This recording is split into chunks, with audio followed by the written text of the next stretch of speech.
তুমি যদি ভেবে থাকো আমাকে বিয়ে করছো জন্য আমার উপরে অধিকার খাটাবে, আবার পরীক্ষায় ভালো নাম্বার করবে, তাহলে জীবনের বড় ভুল করবে। আমি তোমাকে একদম স্বামী হিসেবে মানতে পারছি না। তুমি আমার স্টুডেন্ট হয়ে গেছো, সেখানে তোমাকে আমি স্বামী হিসেবে কিভাবে মেনে নিব?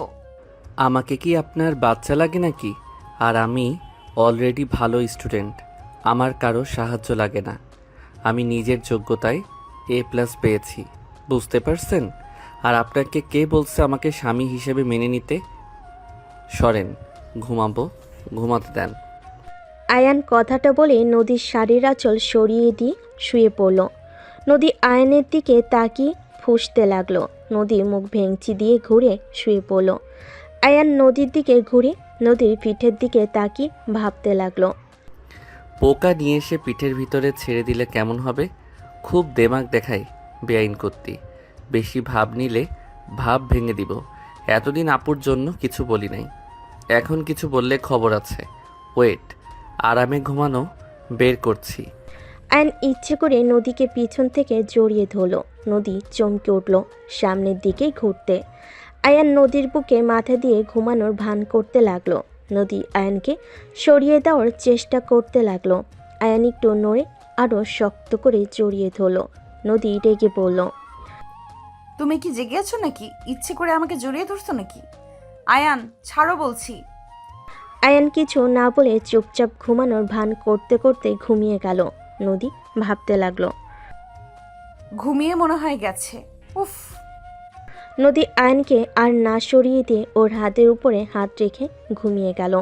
সকালে আয়নের ঘুম ভাঙলে দেখে নদী ওর বুকে মাথা দিয়ে ঘুমিয়ে আছে। আয়ন ভাবতে লাগলো, কাজটা হইল কি? আমি তো ওনার বুকের উপরে ঘুমিয়ে গেছিলাম, এই আবার আমার উপরে কখন ঘুমালো? আয়ন নদীর কোমরের দিকে চোখ গেলে আয়ন আস্তে আস্তে নদীর কোমরের উপর হাত দিয়ে সুড়সুড়ি দিতে লাগলো। নদী ঘুমের ঘরে চুলকাতে লাগলো। আয়ন মিটিমিটি করে হাসতে লাগলো। আয়ন আবার দিতে যাবে, সাথে নদী বিরক্ত হয়ে উঠে পড়ল। দেখে আয়ন ঘুমিয়ে আছে। আয়নকে জড়িয়ে ধরে শুয়ে আছে। নদী আস্তে আস্তে আয়নের হাত সরিয়ে দিয়ে খাট থেকে উঠে পড়ল। নদী আলমারির কাছে গিয়ে শাড়ি বের করে ওয়াশরুমে চলে গেল। আয়ন এক চোখ খুলে দেখে নদী নাই।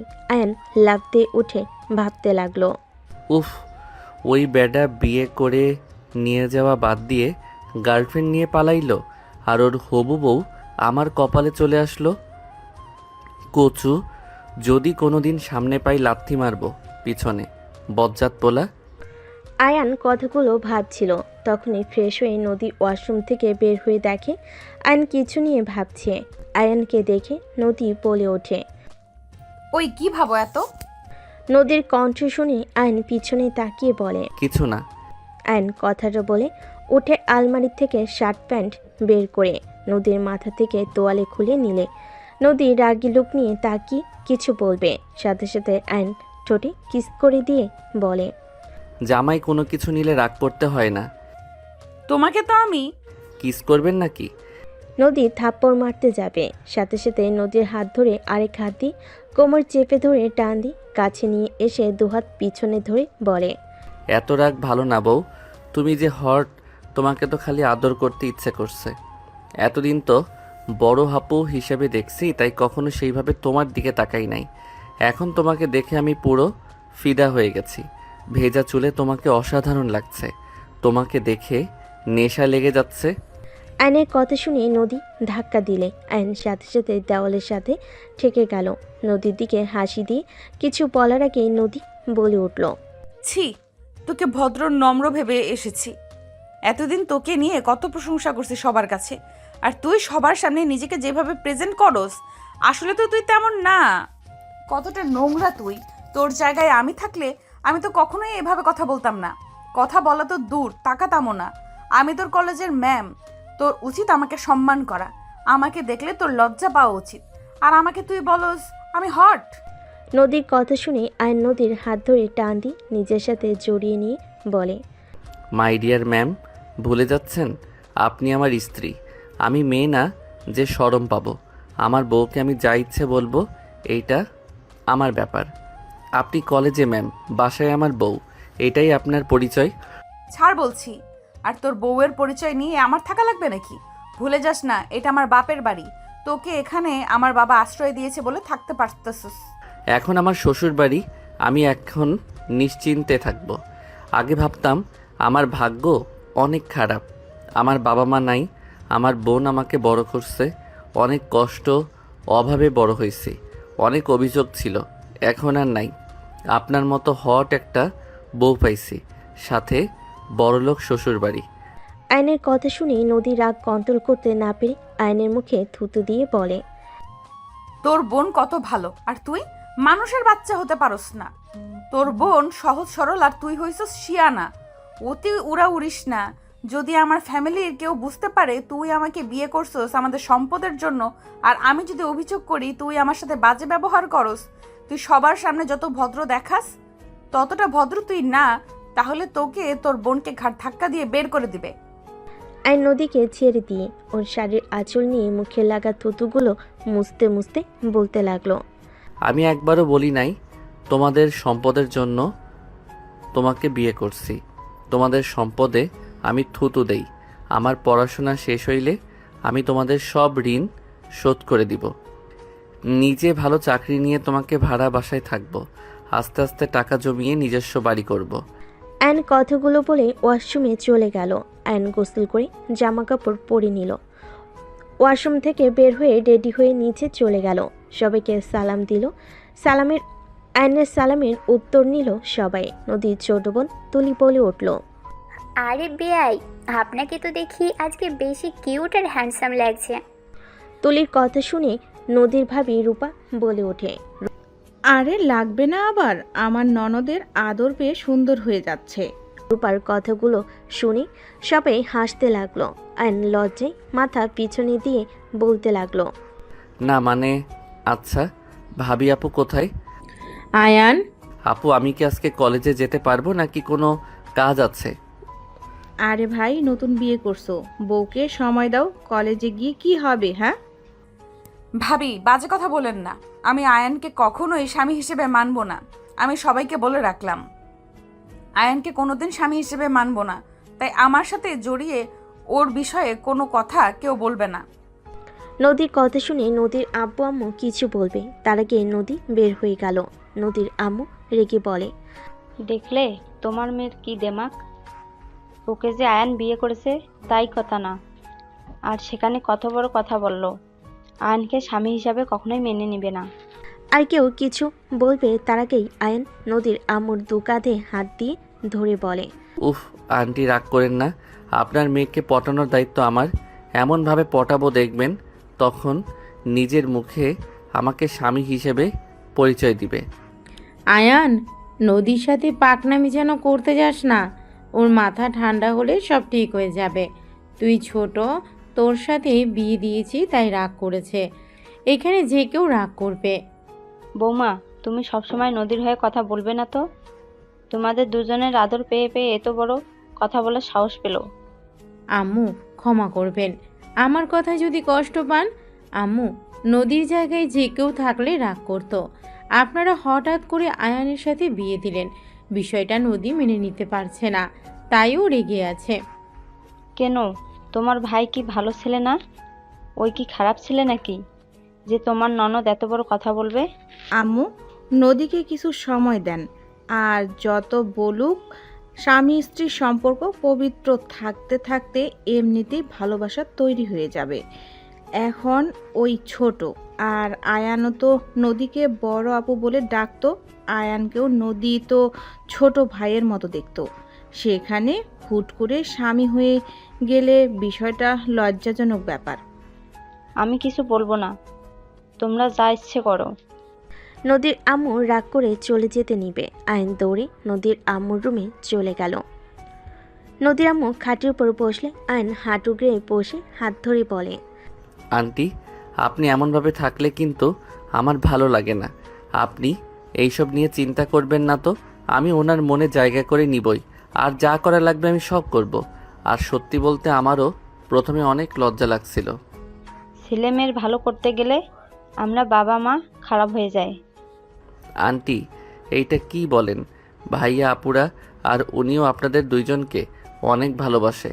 ওনার রাগ হয়েছে তাই এমনভাবে কথা বলছে। আপনি শুধু শুধু রাগ করছেন। দেখেন, আপনি আর আঙ্কেল হুট করে আমাকে বিয়ের কথা বলেন, আমি রাজি হইতে চাই নাই। আপনার মুখের দিকে তাকিয়ে আমি রাজি হয়ে যাই, দুইজনের সময় দরকার। আচ্ছা আন্টি, আমার ফোনটা বাজছে। আয়ন উঠে ফোনটা রিসিভ করে ওর ফ্রেন্ডদের সাথে কথা বলা শেষ করে নদীর আম্মুকে কিছুক্ষণ বুঝিয়ে আয়ন রুম থেকে বের হয়। আগের রুমে গিয়ে ব্যাগ নিয়ে বের হইলে আয়নের দুলাভাই আশিক বলে উঠল, আয়ান, গাড়ি ভাড়া নিয়ে যাও।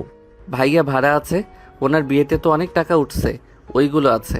ও আচ্ছা, আসো, কলেজে নামিয়ে দিয়ে অফিসে যাব। আপনার আবার লেট হয়ে যাইতে পারে, আপনি যান, আমি গ্যারেজ থেকে সাইকেলটা নিয়ে চলে যাব। আচ্ছা, সাইকেল ঠিক করছো? জি, ঠিক করা হয়েছে। আয়ান ওর দুলাভাইয়ের সাথে কথা বলা শেষ করে বাসা থেকে বের হয়ে গেল। সামনে গ্যারেজ থেকে সাইকেল নিয়ে সোজা কলেজে চলে গেল। কলেজে ঢুকে সাইকেলের এক সাইডে রেখে হেঁটে যেতে লাগলো। নিচের দিকে তাকিয়ে থেকে রাকিবকে কল করতে করতে যেতে লাগলো। হঠাৎ কারোর সাথে ধাক্কা খেয়ে ফোন পড়ে যেতে নিবে, সাথে সাথে ক্যাচ ধরে ফেলল। সামনের দিকে তাকিয়ে দেখে নদী পড়ে আছে। আইন কিছু বলার আগেই কিছু স্টুডেন্ট দৌড়ে এসেছে। 3টা মেয়ে নদীকে ধরে তুলল, আর কয়েকটা ছেলে আয়নের মুখে ঘুষি মেরে বলে, তোর এত বড় সাহস, আমাদের ম্যামকে ধাক্কা মেরে ফেলে দিয়ে তাকিয়ে থাকোস।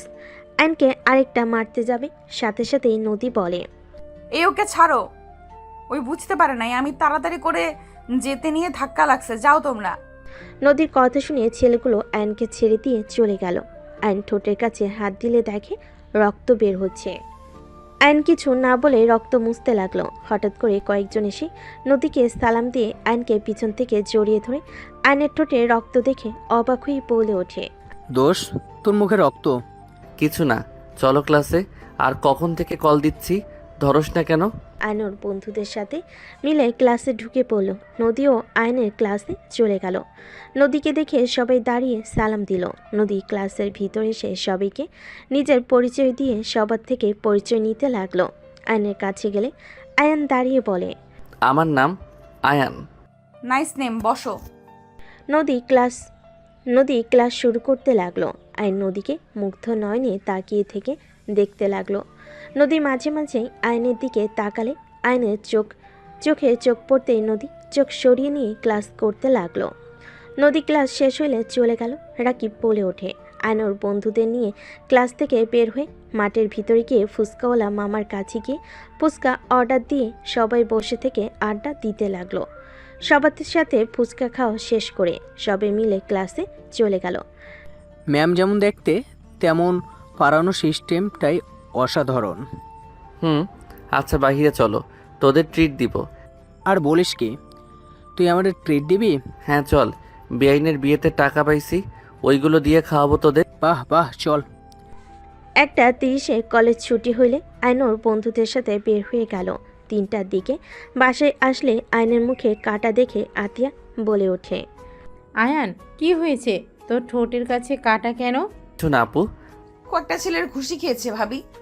নদীর কথা শুনে সবাই অবাক হয়ে বলে, কি আয়ান, কি করছোস যে তোকে ওরা মারলো? তুই কি ক্ষতি করেছিলি ওদের? তোর অনেক সাহস বেড়ে গেছে, তাই না? আপু, আমি কিছু করি নাই। মারতে আসবে, সাথে সাথে নদী পানি খাওয়া শেষ করে বলে, ভাবি আমাকে ধাক্কা দিয়ে ফেলে দিয়েছিল, তাই আমার স্টুডেন্টরা ওকে মারছে। কোনো স্টুডেন্টের সামনে শিক্ষিকাকে অসম্মান করলে কি ছেড়ে দেবে নাকি? কি, ওই তোমাকে ধাক্কা দিয়েছিল? আয়ান, আমি তোকে এই শিক্ষা দিয়েছি? নিজের স্ত্রী সব স্টুডেন্টের সামনে ধাক্কা দিয়ে ফেলে দিয়ে অসম্মান করস? তোর লজ্জা লাগে না? আয়ন আতিয়ার কথা শুনে আতিয়াকে কিছু বলবে, তার আগে আয়নের গালে থাপ্পড় বসিয়ে দিল। আয়ন গালে হাত দিয়ে নদীর দিকে তাকিয়ে থাকলো। নদীর সোফা থেকে উঠে না দেখার ভান করে রুমে চলে গেল। আয়নকে আরও মারতে যাবে। আয়ন দুহাত দিয়ে মার থেকে বাঁচার চেষ্টা করতে লাগলো। নদীর আম্মু বলে ওঠে, বৌমা থামো, ওকে কেন মারছো? তোমার ননদ ভালো মানুষ নাকি? আয়ান, সত্যি করে বলো তো কি হয়েছিল? আর তুমি হঠাৎ করে ওকে ধাক্কা কেন দিয়ে ফেললে? আন্টি, বিশ্বাস করেন, আমি ইচ্ছে করে কিছু করি নাই। আমি রাকিবকে কল দিতে দিতে হাঁটছিলাম, হঠাৎ করে উনি সামনে আসলো, ধাক্কা লেগে উনি পড়ে যায়। তারপর তারপর সব খুলে বলে রূপা বলে, শুধু শুধু আয়ানকে মারলে আফা? আয়ান যাও, রুমে গিয়ে ফ্রেশ হয়ে নাও। আয়ন সোজা নদীর রুমে চলে গেল। নদী আয়নের দিকে তাকিয়ে থেকে ভিলেন মার্কা হাসি দিল। আয়ন কিছু না বলে ব্যাগ টেবিলের উপর রেখে আলমারি থেকে শার্ট প্যান্ট নিয়ে ওয়াশরুমে চলে গেল। গোসল করে বের হলে শার্ট প্যান্ট বারান্দায় মেলে দিল। আয়ন বারান্দায় দাঁড়িয়ে থেকে পাশের বারান্দার মেয়েটার দিকে তাকাতেই মেয়েটা বলে, হাই আয়ান, কেমন আছো? আলহামদুলিল্লাহ, তুমি কেমন আছো? এই তো আলহামদুলিল্লাহ। বউ কই তোমার? শুয়ে আছে। ও আচ্ছা, সন্ধ্যার দিকে ছাদে এসো। আয়ন মেয়েটাকে কিছু বলবে তার আগে নদী পিছনে দাঁড়িয়ে রাইসার দিকে রাগী লোক নিয়ে তাকাতেই রাইসা চলে যেতে নিলে আয়ন বলে, ওই এখন চলে যাচ্ছ কেন?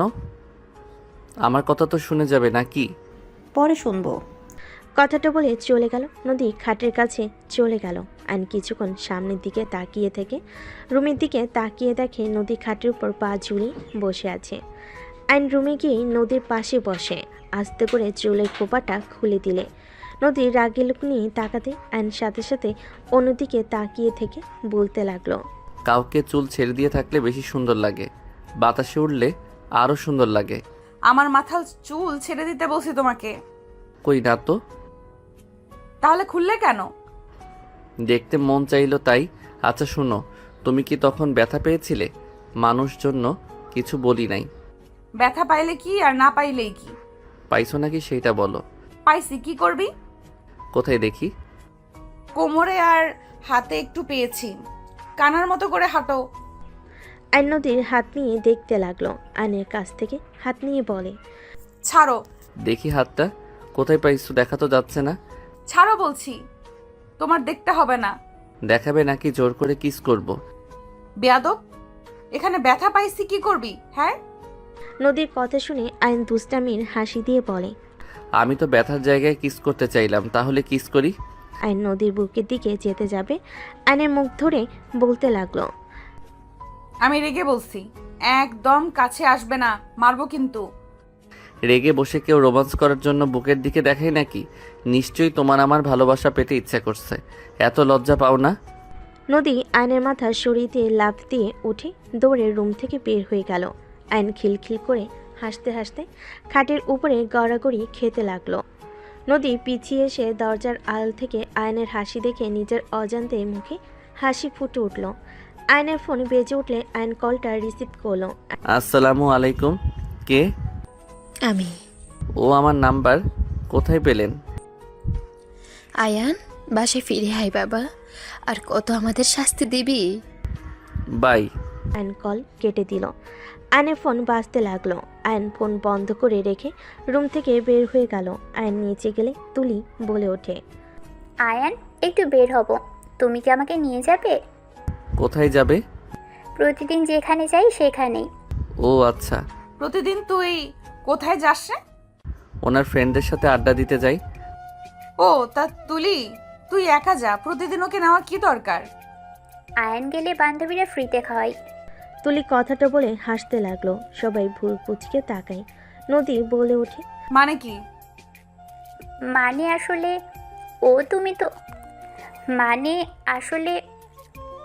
তুমি তো আয়ানকে স্বামী হিসেবে মানোই না, তাই তোমাকে বলে কিছু হবে না। আয়ানকে নিয়ে গেলে আমার ফ্রেন্ডরা আয়ানের প্রেমে হাবুডুবু খাচ্ছে। আয়ান ওদের সাথে কথা বললে ওরা ফিদা। এদিকে আমি যা ইচ্ছে অর্ডার দিই খেতে থাকি, সব বিল ওরা দেয়। ঘোরা থেকে শুরু করে সব ওরা পেমেন্ট করে। আমি আর আয়ান শুধু খাই, ঘুরি ফ্রিতে। তুলি কথাটা বলে হাসতে লাগলো। সবাই শুনে অবাক হয়ে তাকিয়ে আছে। নদী ঠাস করে তুলির গালে থাপ্পড় মেরে দিল, আর আতিয়া আয়নের গালে থাপ্পড় মেরে দিল। আয়ন তুলি দুজনের দিকে তাকিয়ে অসহায় চোখে তাকালে আতিয়া বলে ওঠে, মেয়েদের মন নিয়ে খেলা করতে খুব ভালো লাগে তোর, তাই না? সামান্য কিছু টাকার জন্য তুই ওই মেয়েগুলোর সাথে ফ্ল্যাট করস? তোর কোনো ধারণা আছে? আপু আমি কি করলাম? আয়নের গালে আরেকটা থাপ্পড় মেরে বলে, যখন ওই মেয়েগুলো জানতে পারবে তুই ওদের সাথে মজার ছলে এইসব করেছিস, কেমন লাগবে ওদের? কোনো ধারণা আছে তোর?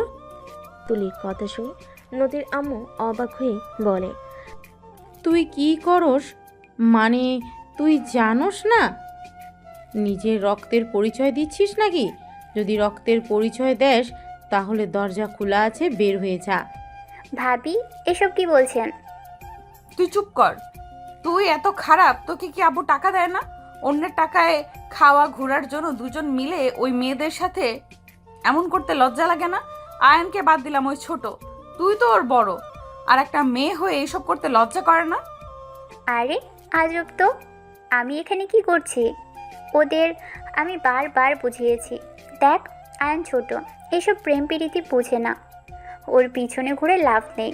ওরা উল্টা আমাকে বলে আমি নাকি আয়ানকে লাভ করি, জন্যই নিয়ে আসি না। আমাকে অনেক ধরনের কথা বলতো, তো আমি কি করব? সেখানে ওদের যদি আয়ানের সাথে কথা বলতে ভালো লাগে, আমার কি দোষ? আয়ান তো আর ওদের সাথে খারাপ কথা বলে না।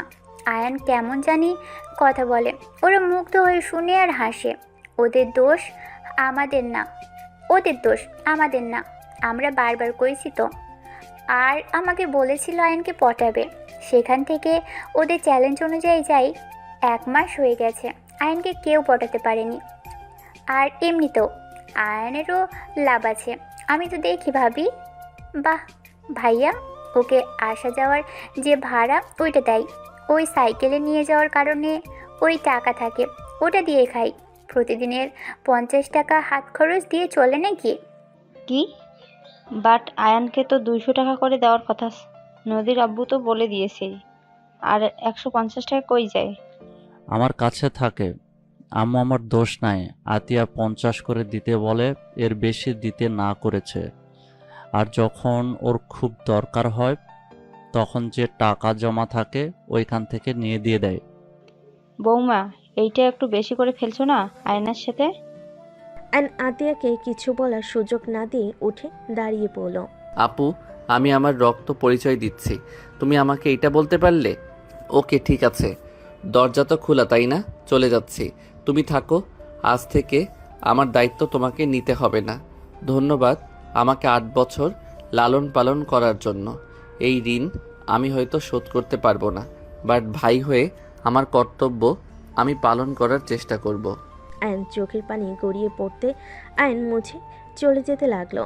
আশিক নদীর আব্বু রূপা আয়নকে আটকানোর জন্য হাত ধরে আতিয়া বলে ওঠে, আম্মু, রূপা আশিক ছেড়ে দাও, বড় হয়ে গেছে, আমাকে ছাড়া সে অনেক কিছু করতে শিখে গেছে, চলে যেতে দেন।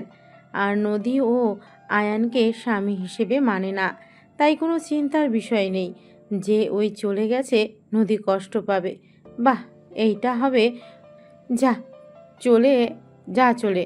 আয়ান, দাঁড়িয়ে আছোস কেন? আতিয়া পাগল হয়ে গেছো নাকি? ওই একা কোথায় যাবে? আর তুমি ওকে ছাড়া থাকতে পারবে নাকি? এই দুনিয়াতে আমরা সারা, তোমাদের কোনো আত্মীয় আছে নাকি?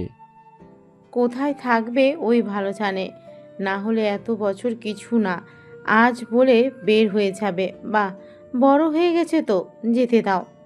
বৌমা, বেশি বোঝা ঠিক না। আতিয়া আয়নের দিকে ধমকে সুরে বলে, তোকে যেতে বলেছি না? যা, বের হ। দাঁড়িয়ে আমার দিকে কি দেখোস? যা, ভাবতেছ সম্পূর্ণ ভুল, তোকে ছাড়া ভালোই থাকবো, বের হ। অ্যান আশিকের হাত সরিয়ে দিয়ে বের হয়ে গেল। আশিক দৌড়ে আয়নের পিছন যেতে লাগলো। আয়ন কোনো কথা না শুনে বের হয়ে গেল। আতিয়ার চোখের পানিগুলো টলমল করতে লাগলো। রূপা আতিয়ার দিকে তাকিয়ে বলে, বের হয়ে যেতে বলে এখন কাঁদছো কেন? শুধু শুধু ওকে বের করে দিলে। ভাবি, আপনি এমনটা করে ঠিক করলেন না। আয়ন এসব করতে চায় নাই, আমি জোর করেছিলাম। আতিয়া কারো কোনো কথা না শুনে দৌড়ে চলে গেল রুমে। এদিকে আয়ন সিএনজিতে উঠে চলে গেল। আশিক বাসার ভিতরে গেলে নদীর আম্মু বলে, কি হলো? আয়ান আসলো না? না, সিএনজিতে উঠে চলে গেল। আর তুলি ফালতু কাজের ভেতরে ওকে জড়াতে হবে কেন?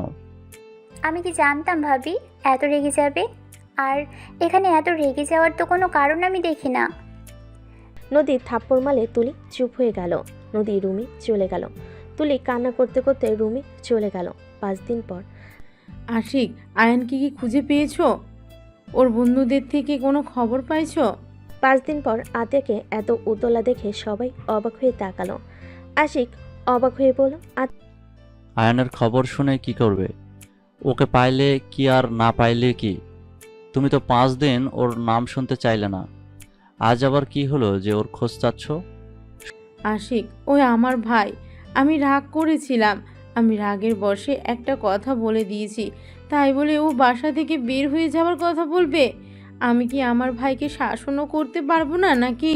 শোনো, আমাদেরও ভাই বোন আছে। আমার আম্মুও কোনোদিন তোমার মতো করে শাসন করে নাই। আমার আম্মু আব্বু কি কম রাগী নাকি? তুমি আয়ানকে যে পরিমাণ শাসনে রাখতে, তারপরও কোনোদিন তোমার মুখের উপরে কিছু বলে নাই। ওকে যেভাবে বলো সেইভাবে চলে। ওই ছোট মানুষ তুলির সাথে মিলে একটু মজা করছে, তাতে তুমি ওকে থাপ্পড় মারলে, বের হয়ে যেতে বললে। আমি বুঝলাম না, আমাদের ফ্যামিলি কোনো সমস্যা নাই আয়ানকে নিয়ে, তুমি এত রাগ শাসন কেন করো? তুমি বুঝবে না, অল্পতে খুশি থাকা ভালো, যেটা আমার ভাইকে আমি শিখিয়েছি। হ্যাঁ, আমি মানছি রাগের বশে আমি ওকে বকা দিয়েছি। ওর বোঝা উচিত ছিল আমি ওর ভালোর জন্য ওকে বকাগুলো দিয়েছি। ওই ছোট আর কত সহ্য করবে? এইটাই শাসন বলে না আতিয়া, পাগলামি বলে। আমার ছেলে মেয়েকে তুমি এত শাসন করতে পারবে না। ওরা বাসায় আসলে একদম ওদের উপরে এত শাসন চালাতে যাবে না, বলে দিলাম। Ashiq, just shut up. Ashiq, বৌমার সাথে ঝগড়া করিস না। তুই কি আয়ানের খোঁজ পেয়েছোস? নদী, ওই কি কলেজে আসে না? না, আমি খুঁজেছি, ওকে পাই নাই। ওর ফ্রেন্ডদের জিজ্ঞেস করলে বলে কিছু জানে না, ও সম্পর্কে বেশি ঘাটলে নানা ধরনের প্রশ্ন করবে, তাই আর কিছু বলি নাই। ওর ফ্রেন্ডদের তুমি চেনো নদী? বাট বাসা কই তা জানি না। মনে হয় বস্তির ওইদিকে হবে। ওদের ওইদিকে কয়েকবার যেতে দেখেছি। উফ, কেন যে রাগ দেখাতে গেলাম, ফোনটাও নেয় নাই। আতিয়া কান্না করতে লাগলো। রূপা আতিয়াকে ধরে হঠাৎ করে আতিয়ার কল বেজে উঠল। আয়নের ফোন দেখে কল এসেছে। আতিয়া তাড়াতাড়ি ফোনটা রিসিভ করলো। আসসালামু আলাইকুম, কে? ওয়ালাইকুম আসসালাম আতিয়া। ও আপনি? দেখেন, আয়ানকে আপনারা যদি নিয়ে যেয়ে থাকেন তাহলে আমার ভাইকে ফিরিয়ে দেন। আমার ভাইকে ছাড়া আমি থাকতে পারবো না। আমার ভাইকে ফিরিয়ে দেন। আতিয়া, এসব কি বলছো? আয়ান তোমার কাছে নাই? আপনি এমন অবাক হচ্ছেন, আপনারা ওকে নিয়ে গেছেন। আতিয়া, এসব কি বলো? আয়ানকে আমরা নিয়ে আসি নাই। আমরা তো লন্ডন, আমরা কিভাবে নিয়ে আসব? আয়ানকে নিয়ে যাওয়ার জন্য এসেছিলাম, আয়ান আসে নাই। তোমার সাথে কথা বলারও সুযোগ দেয় নাই। সত্যি আপনারা ওকে নেন নাই? তুমি নাম্বারটা দেখো।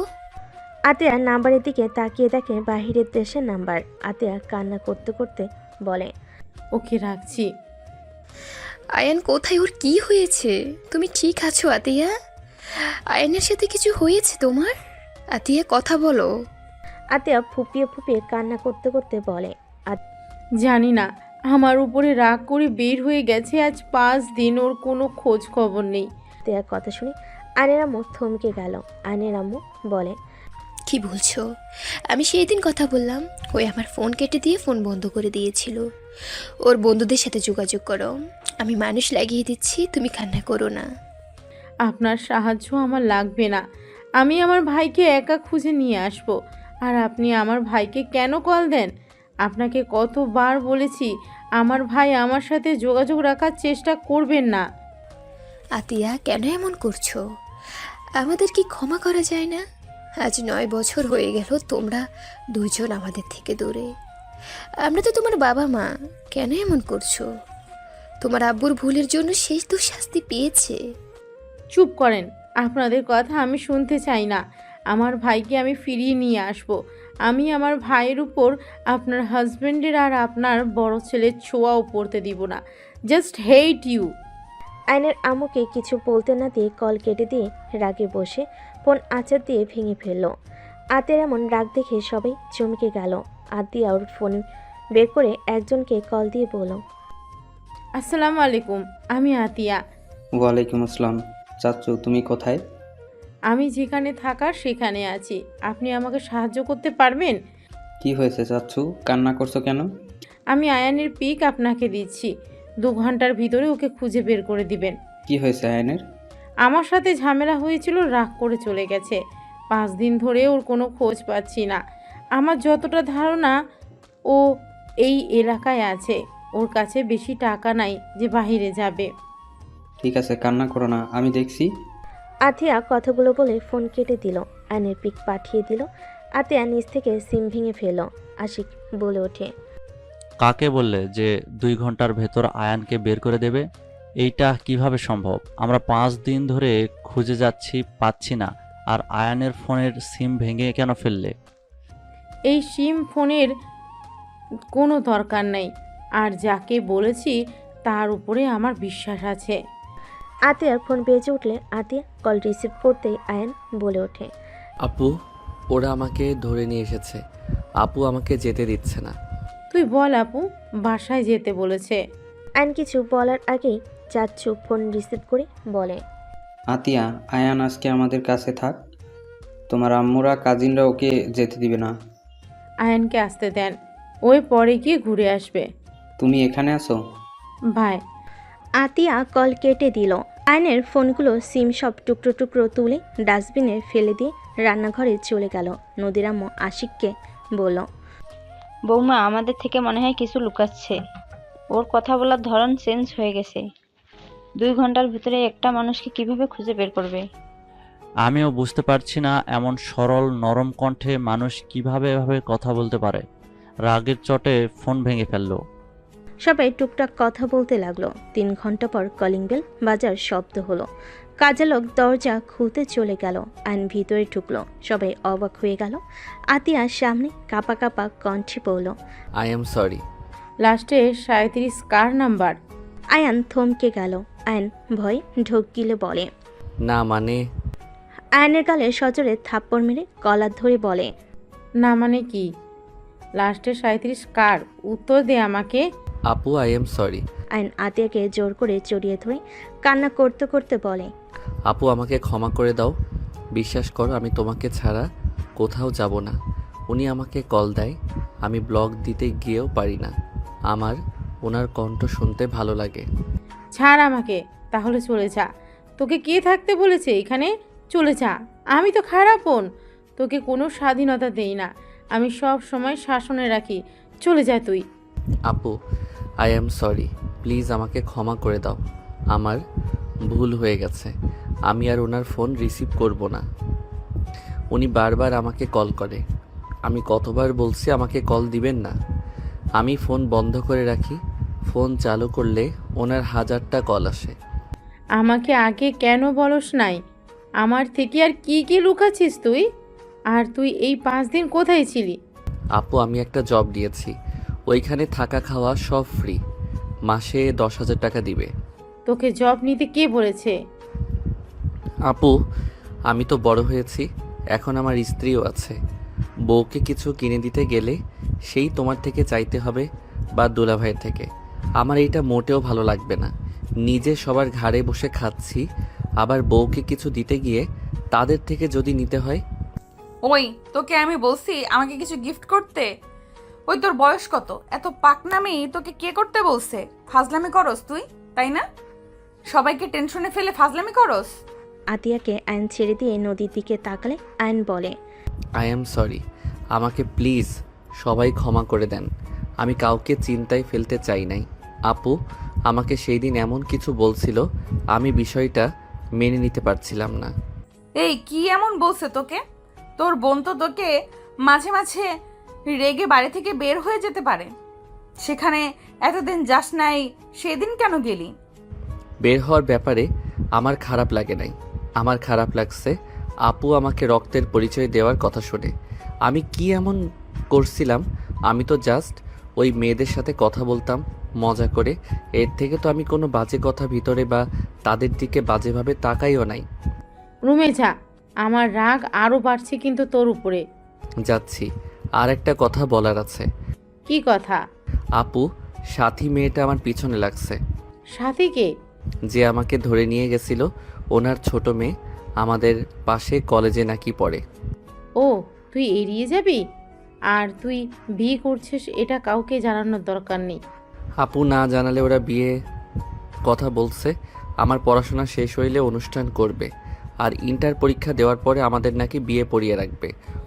আমি কথা বলে নিব, তুই যা রুমে। কে বিয়ে পড়াবে? আসলে তোমাদের বড় ভাই বোনের মাঝে চলছেটা কি? তোমাকে কে কিডন্যাপ করেছিল? আমু, কিডন্যাপ না, আমি যাকে বলেছিলাম সেই ওকে খুঁজে নিয়ে গেছিল। ও আরেকটা কথা আপু, রূপা মেয়েটা নাকি ভাবি হয়। আঙ্কেলের কোম্পানির শেয়ারে যে মেয়েটা আছে উনি। কি? হুম। সব ঝামেলা একসাথে আসা লাগবে? রূপা ম্যাম তোমার ভাবি হয় মানে? কি বলো এসব? ওনার সাথে তোমাদের সম্পর্ক হওয়ার তো দূর, ওনাদের তো অনেক বড় বিজনেস আছে, ওনার শ্বশুর শাশুড়ি সব লন্ডন থাকে, উনি বছরের একবার আসে, ওনাদের সাথে তোমাদের সম্পর্ক থাকার কোনো ভাবে সম্ভব না। ওর কথা রাখো তো, ও তো বড় মাপের মানুষদের সাথে আমাদের কি সম্পর্ক হবে? সাথী ওর বড় বোন রূপা, রূপার আব্বুকে আমি চিনি, উনি তো ভালো মানুষ, গরিবদের সাহায্য করে, সেখান থেকে পরিচয়। ও তাই বলো? আয়ন চলে গেল। আতিয়া নিজের রুমে চলে গেল। তুলি বলে ওঠে, দেখছো, সাথী আমাদের সাথে পড়ে, আমাদের ক্লাসে টপার, সেও ওর পিছনে লেগেছে। শুধু আপু আয়নের মর্ম বুঝলো না। Just shut up. নদী ধমক দিয়ে চলে গেল। আয়ন গোসল করে পোশাক পরে খাটের পর বসতেই নদী বলে ওঠে, বড়লোক বউ পেয়ে যাচ্ছিস, তোর তো মনে হয় খুশিতে আজ ঘুম হবে না। বাজে কথা বলো না। চকলেট খাবে? তোর চকলেট তুই খা। আমার শার্ট দিয়ে নাক পরিষ্কার করছিলেন নাকি? একটা শার্টের অবস্থা খারাপ। হো, ঠান্ডা লাগছে দেখে তো মনে হয় না। কান্না করছেন নাকি? হি হি। আমার বউ আমাকে একটু হইলেও ভালোবাসে।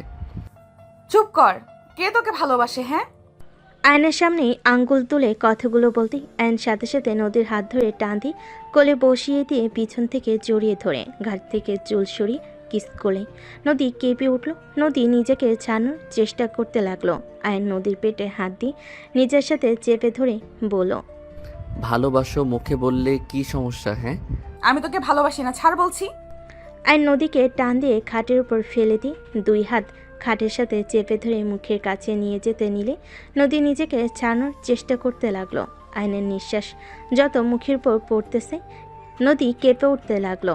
আয়ন ঠোঁটের কাছে গেলে নদীর ঠোঁট জোড়া কাঁপতে লাগলো। আয়ন ঠোঁট জোড়া নিজের দখলে নিয়ে নিল। নদীর চোখ বন্ধ করে ফেল। আয়ন নদীর ঠোঁট জোড়া নিজের দখলে নিয়ে নিল। নদীর নিঃশ্বাস ঘন হতে লাগলো। আয়ন আস্তে আস্তে নদীর শাড়ির আঁচলে হাত দিয়ে সরিয়ে দিতেই হঠাৎ করেই নদীর ফোন বেজে উঠল। নদী ধাক্কা দিয়ে সরিয়ে দিয়ে শাড়ির আঁচল ঠিক করে ফোন হাতে নিয়ে বারান্দায় চলে গেল। আয়ন ভুরু কুচকে তাকিয়ে বিড়বিড় করে বলতে লাগলো, শালা কল দেওয়ার সময় পেল না। আয়ন কথাটা বলে উঠে পড়তে বসলো। আয়ন পড়াশোনায় মনোযোগ দিতে লাগলো। নদী কথা বলা শেষ করে পিছনে ঘুরে আয়নের দিকে তাকিয়ে থেকে বারান্দা থেকে বের হয়ে ল্যাপটপ নিয়ে খাটে বসলো।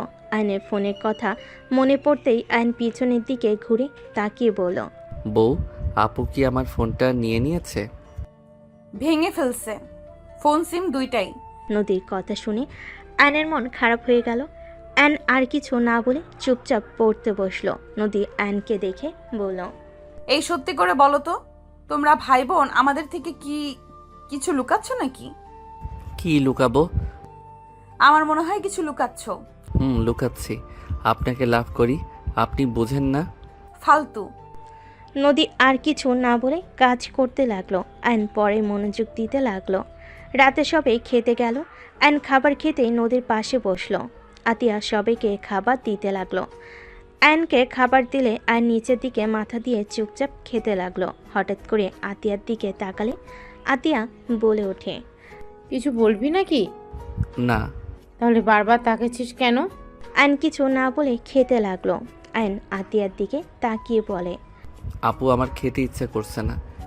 কেন, কি হয়েছে? কিছু না, আমি খাবো না, গলা দিয়ে ভাত নামছে না। আয়নের কণ্ঠটা কান্নামাখা হইলে আতিয়া বলে ওঠে, আর 1 মাস আছে কুরবানি ঈদের, তখন আমি তোকে ছেড়ে দিব। এই 1 মাস এখানে থাক। আর নদী তোকে যেহেতু পছন্দ করে না, নদী তুমি আয়ানকে ডিভোর্স দিয়ে দিও, ও এখান থেকে একেবারে জন্য চলে যাবে। আতিয়ার কথা শুনে নদীর বুকটা কেঁপে উঠল। আয়নের দিকে তাকালো। নদীর আম্মু বলে, এইসব কি বলো? ডিভোর্স দিব মানে? আর আয়ানের বা কোথায় যাবে? আম্মু দেখেন, নদী আয়ানকে অপছন্দ করে, সেখানে জোর করে কোনো সম্পর্ক রাখা উচিত না। আমার মনে হয় ডিভোর্স দেওয়া ভালো। আমাদের জন্য দুইজন একে অপরকে অপছন্দ করে জোর করে একই ছাদে থাকছে আমাদের জন্য। আমরা এইটা হতে দিতে পারি না। মেয়েদের স্বাধীনতা বলে একটা কথা আছে। একটা জিনিস বুঝলাম না, তুমি সব সময় মেয়েদের হয়ে এত কথা কেন বলো? মেয়ে হয়ে কি আমাদের কোনো স্বাধীনতা থাকবে না নাকি? বিয়ে সারা জীবনের ব্যাপার। সেখানে নদী আয়নকে সহ্য করতে পারছে না, সেখানে বাধ্য হয়ে আয়নের সাথে থাকার কোনো মানে হয় না। দুজনের জীবন নষ্ট। আমারও তাই মনে হয়, ওদের বাধ্য হয়ে সম্পর্কে রাখা উচিত না। দুজন চুপ করবে। খাবার খেতে দিবে নাকি উঠে চলে যাব? আতিয়া বসলো, সবে খাবার খেতে লাগলো। আয়ন অল্প খেয়ে উঠে চলে গেল। আয়ন রুমে গিয়ে বসে থেকে ভাবতে লাগলো। উনি কি আসলে আমাকে ভালোবাসে না নাকি? একটা কথাও বলল না আপু, যে ডিভোর্সের কথা বলল কিছু বলল না, চুপচাপ কথাগুলো শুনলো। ওকে ডিভোর্স দিলে আমিও দিব। আমিও চাই না জোর করে ওনার সাথে থাকতে। ভালো লাগছে না, চারিদিকে শুধু অশান্তি। আয়ন কথাগুলো ভাবতে লাগলো। আয়ন খাটের এক কোণে শুয়ে থেকে কথাগুলো ভাবতে লাগলো। নদী রুমের ভিতরে এসে আয়নকে ভাবতে দেখে কিছু বলল না। খাটে শুয়ে লাইট অফ করে দিল। ডিম লাইট জ্বালিয়ে উপরের দিকে তাকিয়ে থাকতে লাগলো। আয়ন নদীর হাতের উপরে মাথা দিয়ে পেট উপরে হাত রেখে জড়িয়ে ধরে বলল, তুমি কি সত্যি আমাকে ডিভোর্স দিবে? আচ্ছা, আমাকে কি সত্যি ভালোবাসা যায় না? আমি অন্য কাউকে ভালোবাসি। নদীর কথা শুনে আয়নের বুকের ভিতর কেঁপে উঠল। আয়ন এক সেকেন্ডের ভিতরে নদীর উপর থেকে হাত সরিয়ে নিল। আয়ন খাট থেকে নেমে বালিশ নিয়ে সোজা সোফায় চলে গেল।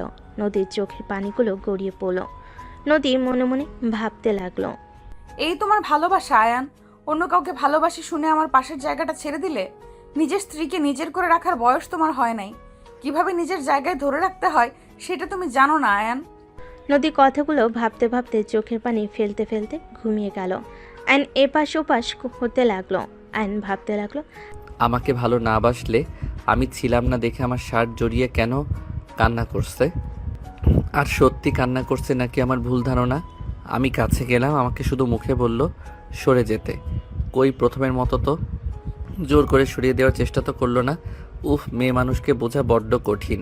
আমার বোন একটা আছে, এত পেঁচালো কেন এই মেয়ে মানুষ, ধ্যাত ভালো লাগে না। আয়ন কথাগুলো বলে ঘুমিয়ে গেল। সকালে ঘুম ভাঙলে নদী আয়নের দিকে কিছুক্ষণ তাকিয়ে থেকে ওয়াশরুমে চলে গেল।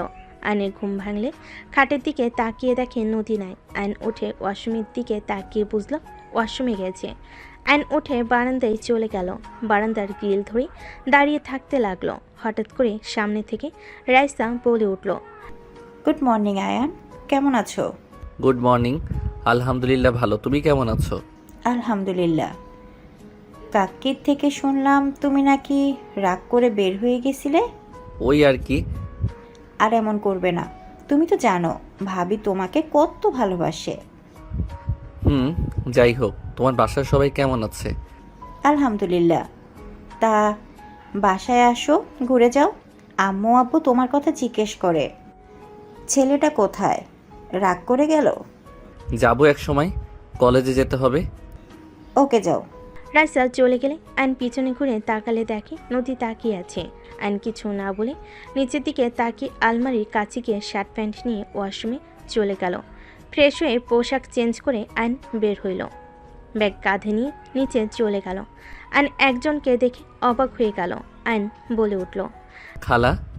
আয়নের কণ্ঠ শুনে পিছনের দিকে মহিলাটা তাকাতেই আয়নকে বলল, কে বাবা তুমি, আমাকে চেনো?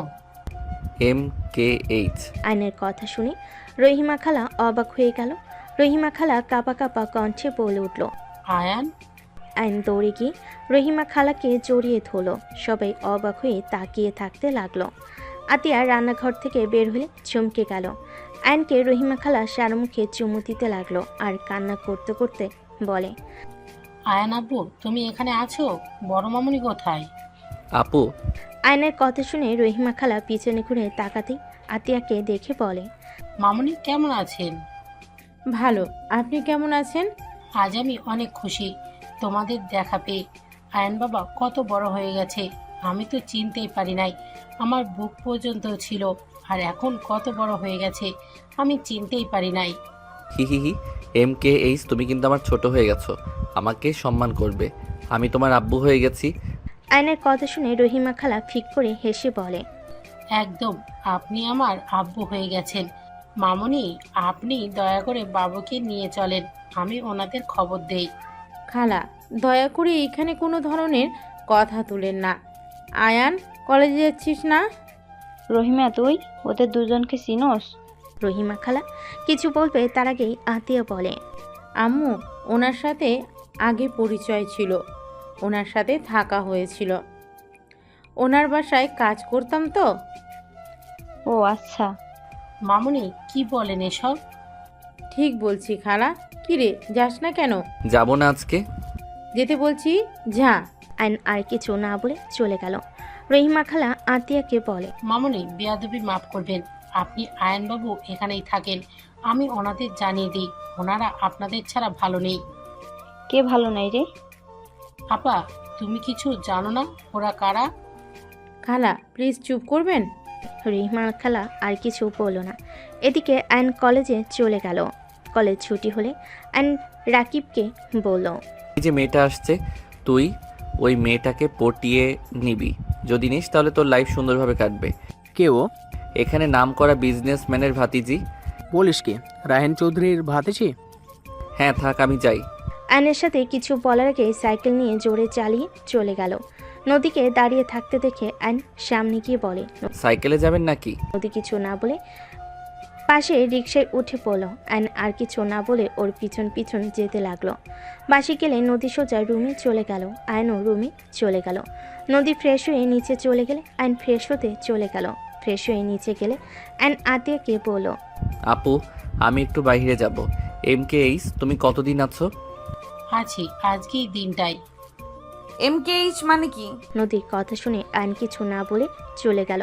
রহিমা খালা হেসে বলে, MKH মানে মিষ্টি খালা।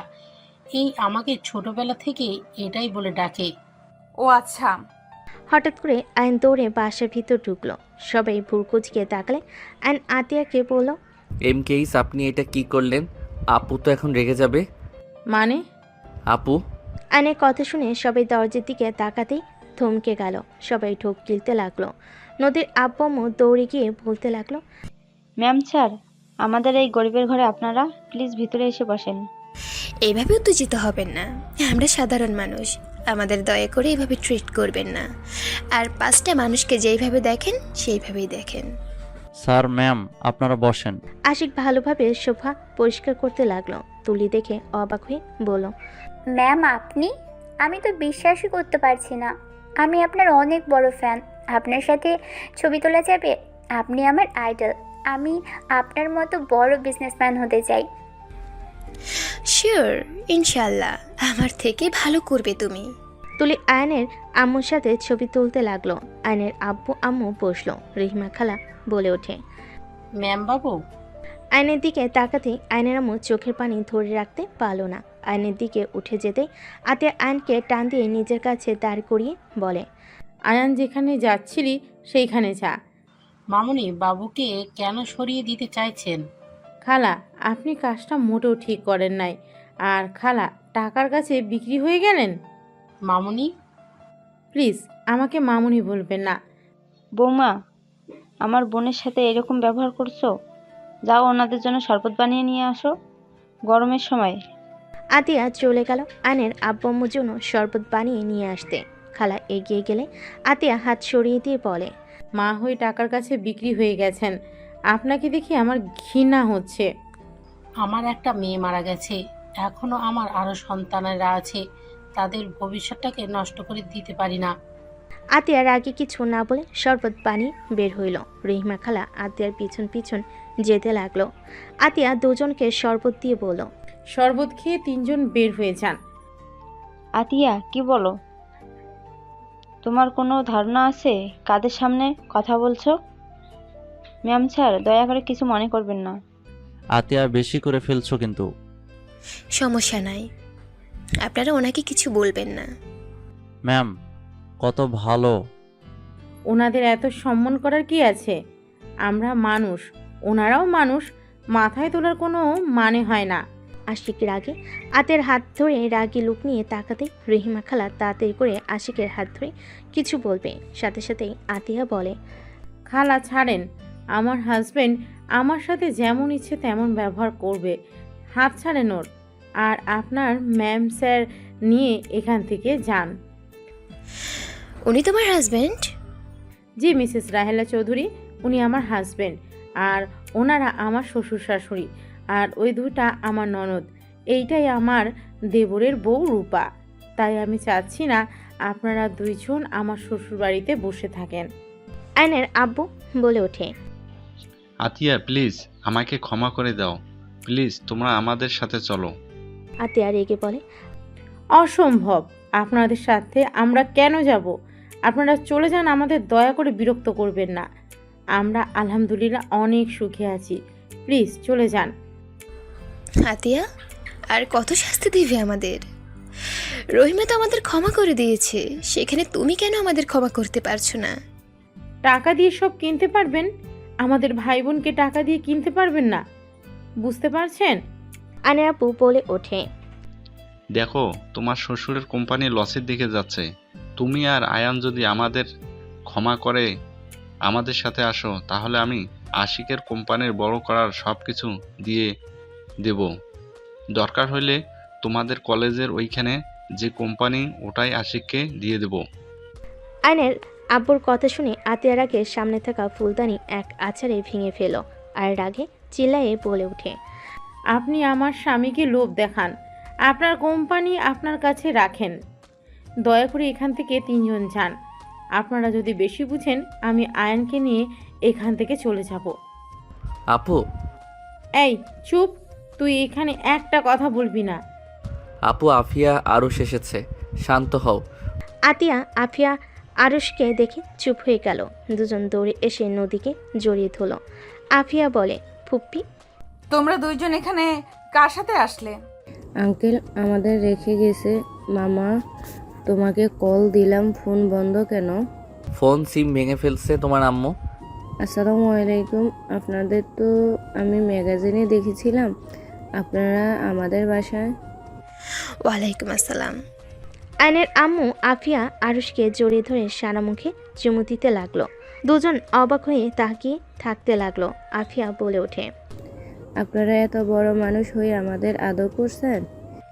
আমি তোমার নানি হই, আর ওইটা তোমার নানু ভাই হয়। সবাই অবাক হয়ে গেল। আফিয়া আরুষ অবাক হয়ে তাকিয়ে আছে। আফিয়া বলে ওঠে, কি বলেন? আমাদের তো নানা নানি নাই, আম্মু আর মামা আছে।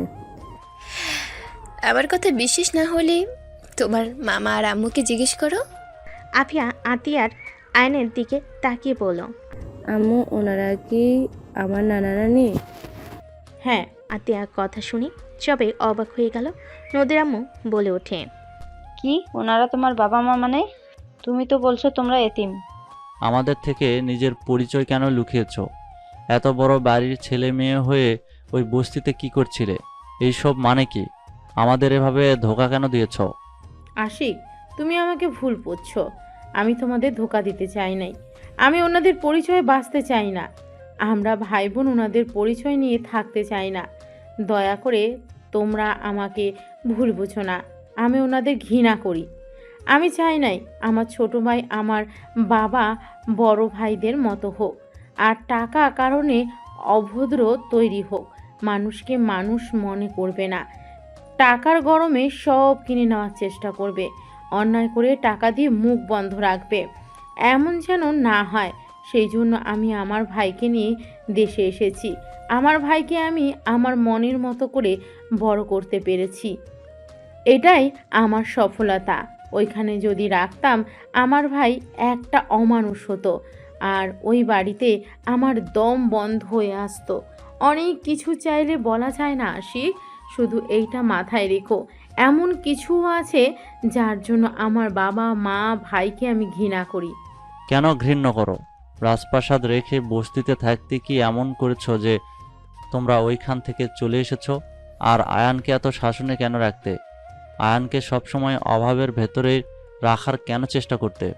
কিন্তু তুমি তো আমাকে বলতে পারতে, আমার ফ্যামিলিকে না বললে। বাট তুমি তো আমার সাথে কোনো কিছু শেয়ার করো না। এই তোমার ভালোবাসা 7 বছর ধরে আমার সাথে আসো, কিন্তু একবারও বললাম না আমাকে। বের হয়ে যাও এখান থেকে। তুমি আমাদের সবাইকে ধোঁকা দিয়েছো। ধোঁকাবাজ মেয়েকে আমি আমার বউ হিসেবে দেখতে চাই না। এখনই বের হয়ে যাও। আশিক, চুপ, একদম আমার নাম ধরে ডাকবে না। ভাইয়া, তুমি কথা বলো না। তুমি নিজেও কাউকে কিছু জানাও নাই। তুমি ছোট হয়ে সব কিছু লুকিয়ে গেছো। আপনারা আপুর সংসার ভাঙতে ভালো লাগছে নাকি? আপনারা কেন আমাদের ভিতরে আসেন? আশিক বাবা, আমার মেয়েকে ভুল বোঝো না। চুপ করেন। আমাদের স্বামী স্ত্রীর মাঝে আপনি কথা বলবেন না। আমার সন্তানদের রেখে তোমাকে যেতে হবে। আশিক, চুপ করো। বৌমা কোথাও যাবে না। সবার সমস্যা থাকতে পারে, কোনো তো কারণ আছে। না হলে কেউ এত বড় জীবন যাপন রেখে সবার থেকে লুকিয়ে থাকে? আমি তো ওর স্বামী। কাউকে কিছু না বললে আমাকে তো বলতে পারতো নাকি? ওই আমাকে কিছু বলে নাই। আমি ওকে গরিব ভালো ভদ্র মেয়ে টিউটর হিসেবে বিয়ে করেছিলাম। আর ওই কিনা আমাদের মিথ্যা পরিচয় দিয়েছিল। মিথ্যা কথা বলে গেছে এতদিন। আতিয়া আশিকের পা জড়িয়ে ধরলে। আয়নের আব্বু কিছু বলতে যাবে, সাথে সাথে আয়নের আম্মু হাত ধরে থামিয়ে দিল। আতিয়া আশিকের পা জড়িয়ে ধরে কান্না করতে করতে বলে, আশিক প্লিজ, আমাকে ক্ষমা করে দাও। আমি মানছি আমার তোমাকে বলা উচিত ছিল, কিন্তু আমি তোমাকে বললে তুমি আমাকে বারবার জেরা করতে, কেন বের হয়ে এসেছি নানা ধরনের প্রশ্ন করতে, যেটা আমি তোমাকে বলতে চাই না। দেখো, সবার পার্সোনাল ব্যাপার থাকে যা সবাইকে বলা যায় না। প্লিজ আশিক, আমাকে ক্ষমা করে দাও। আর আমি সত্যিটা বললে তোমরা সবাই আমাকে ঘৃণা করবে। কি এমন কথা যে সবাই তোমাকে ঘৃণা করবে? আশিক, মামুনি অনেক ভালো। মামুনিকে তুই ভুল বুঝিস না। সব কিছু বলা যায় না। কাউকে বলা না গেলে আমাকে তো বলা যায়, তাই না? আতিয়া, পা ছাড়ো, বিরক্ত লাগছে। আর শোনো, তোমার বাবা মায়ের সাথে দুজন চলে যাও। আমি যাব না। আমি ওনাদের সাথে যেতে চাই না। আমি যদি চাই আমাদের আর কখনো বাংলাদেশে আসতে দেবে না। ওনাদের মান সম্মানে লাগবে এই বাড়ির বউ বলে। ভাইয়া প্লিজ আমাদের ক্ষমা করে দেন। আয়ন আশিকের সামনে গিয়ে ক্ষমা চাইলে আশিক কিছু না বলে আতিয়াকে সরিয়ে দিয়ে রুমে চলে গেল। আতিয়া আশিকের পিছন পিছন যেতে লাগলো। আয়ন রেগে বলতে লাগলো, এখানে আসতে কে বলেছিল আপনাদের? আপনারা কি ভাবছেন আপনারা এখানে আসবেন আর আপু আমি আপনাদের সাথে চলে যাব? আয়ান, বিশ্বাস কর বাবা, আমরা বুঝতে পারিনি এমন কিছু হবে। আমরা তো তোর হারিয়ে যাওয়ার খবর শুনে গতকাল দেশে এসেছি।